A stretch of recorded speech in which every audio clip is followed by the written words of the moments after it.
Look at the model. If a flat represents 1 unit, what decimal does the model show? So on our place value chart, we do have evidence that the ones place is represented by the flat. So when we say 1 unit, that is actually the ones place. I'm going to make a little mini place value chart off to the side, labeling this ones place, this tenths place, and this hundredths place. And then I'm going to notice what numbers are here.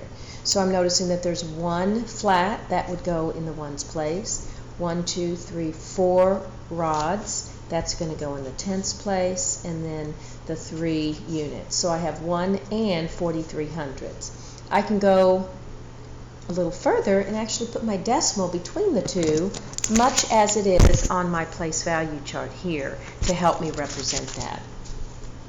And then I'm going to go about looking which one matches. Of course, it's not 143. There are not 14 whole units.